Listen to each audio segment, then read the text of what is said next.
head inimesed. Lugesin hiljuti ühte mitte eriti värsket uudist ja olin seda lugedes veidi üllatunud, kui sain teada, et Euroopa Liidus oli naiste ja meeste palgalõhe 2015. aastal 16,3%, mis tähendab, et iga mehe teenitud euro kohta maksti naisele vaid 84 senti. Kõrgeim palgalõhe on Eestis 26,9%, selgub Eurostati avaldatud materjalidest. Olen töötanud erinevates kollektiivides, kuid sellist erinevust ei ole oma praktikas kohanud, kus ühesugust tööd tehes oleksid meeste ja naiste palgaerinevused nii suured. Kuidas saab avalikus sektoris tekkida üldse palgalõhe, kui ametikoha palk on käskkirjaga paika pandud ja eelarves fikseeritud ning pole vahet, täidab seda ametikohta mees või naine. Erasektoris peaks palka saama ikka tööpanuse järgi. Kui ühesuguseid tööülesandeid täidavad nii meestöötajad kui naistöötajad, siis hinnatakse ju nende tööd ikka tehtud töö hulga või siis töö tegemiseks kulunud aja järgi. Ja kui nad loovad ühes ajaühikus sama palju lisaväärtust, siis ei saaks ju nende sissetulekud kohe kuidagi nii palju erineda. Loomulikult on ameteid, kus töötab rohkem naisi.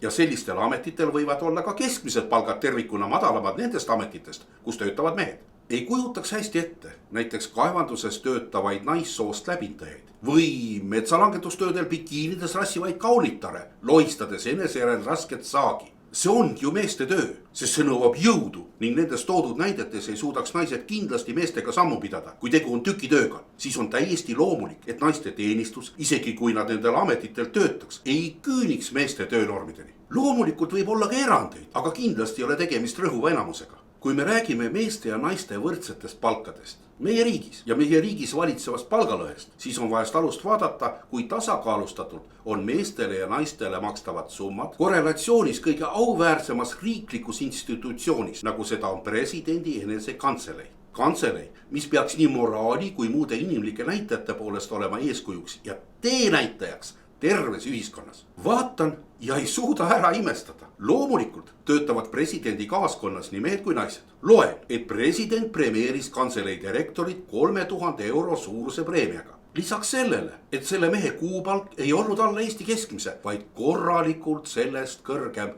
Vaatame siis üheskoos, keda president premeeris suuremate summadega. Eks ikka mehi. Proua president, no ei ole vaja maksumaksja raha eest osta enesele meeste tähelepanu. Ühel naisel peaks olema mingeid muid väärtusi, millega meeste naeratuste eest tasuda. Aga mida muud võikski sellest premeerimissüsteemist üks tavakodanik välja lugeda? Tundub, et presidendi kantselei näitevaral on tegemist lihtlabase kaksikmoraaliga, kus ühelt poolt kurdetakse naiste kurba saatust, aga ise ei saa naistele meestega võrdset preemiatki makstud. Aga aitab selleks korraks küll. Lähme parem tööle.